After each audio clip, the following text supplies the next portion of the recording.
I think we should do our listeners and actually me a bit of a service here by talking about the American single malt category in general. And the reason why I say that is because, well, a couple of things. I had a really great conversation with Lance Winters from St. George Spirits about American single malt as a category. And we talked about it at a very sort of zoomed out level. And we were kind of comparing American single malt to some of the more old world spirits like traditional single malt, perhaps, or even like French cognac, where there's many more rules involved. And I think we were doing some comparing and contrasting there.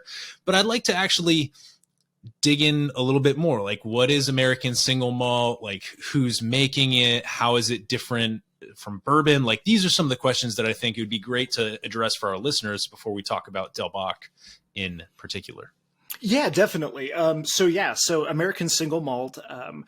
I have a soft spot for kind of self-defining terms, and I feel American single malt kind of falls within that up to an extent. But basically, according to the American Single Malt Whiskey Commission, which is kind of the self-governing board of American single malt producers here in the U.S. right now, for it to be an American single malt, the number one thing is, of course, it has to be made 100% in America by a single distillery.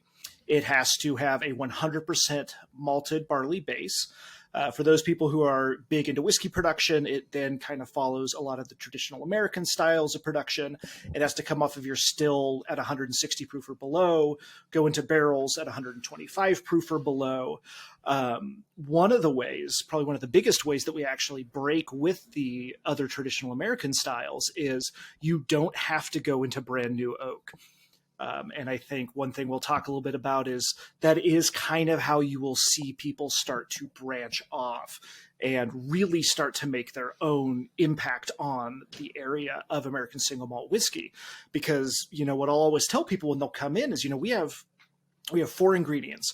We have water, yeast, barley in the barrel. So we have 4 ingredients. But even within those 4 ingredients, there is so much control you can have over and so much impact you can have on final flavor profile. I had mentioned American Single Malt Whiskey Commission, kind of the self-regulatory right now. I don't know how deep we want to get into regulatory issues because, that it makes for great listening.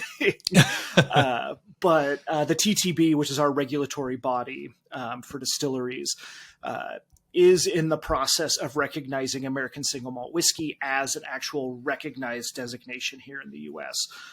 We had hoped that it would have gone through by this point. It was open for public commentary last year, and while the support has been overwhelming, the last conversations that have been happening with the TTB, they're kind of working through some concerns that other people raised. So fingers crossed, sooner rather than later, though, it will be an actual designation.